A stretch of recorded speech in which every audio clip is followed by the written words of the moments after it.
Dua lelaki Myanmar dituduh seludup 11 rakan senegara. Seremban. Dua lelaki warga Myanmar dihadapkan ke Mahkamah Session di sini pada Khamis atas pertuduhan melakukan penyeludupan migran terhadap 11 rakan senegara awal bulan ini.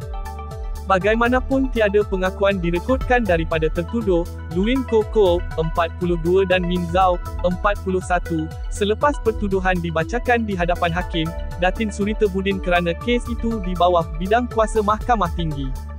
Mengikut pertuduhan, tertuduh telah menjalankan penyeludupan migran 11 warga Myanmar pada 5 Mac 2025, jam 10.55 pagi di tepi jalan besar hadapan restoran Rimba, Persiaran Lavender Heights, Seremban. Berikutan itu, tertuduh telah melakukan suatu kesalahan yang boleh dihukum di bawah Seksyen 26A Akta Anti-Pemerdagangan Orang dan Anti-Penyeludupan Migran, ATIPSEM, 2007 dan dibaca bersama Seksyen 34 Kanun Keseksaan.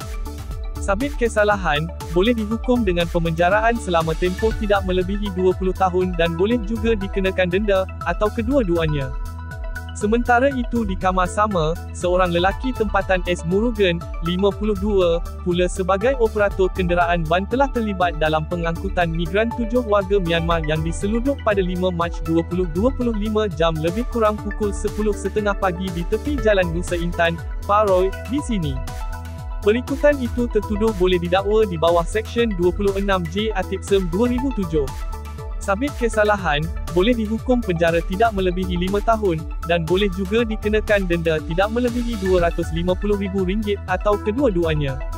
Timbalan Pendakwa Raya, Nurul Balkis Zunaidi tidak menawarkan jaminan kepada ketiga-tiga tertuduh kerana kes di bawah ATIPSEM 2007 tidak boleh dijamin.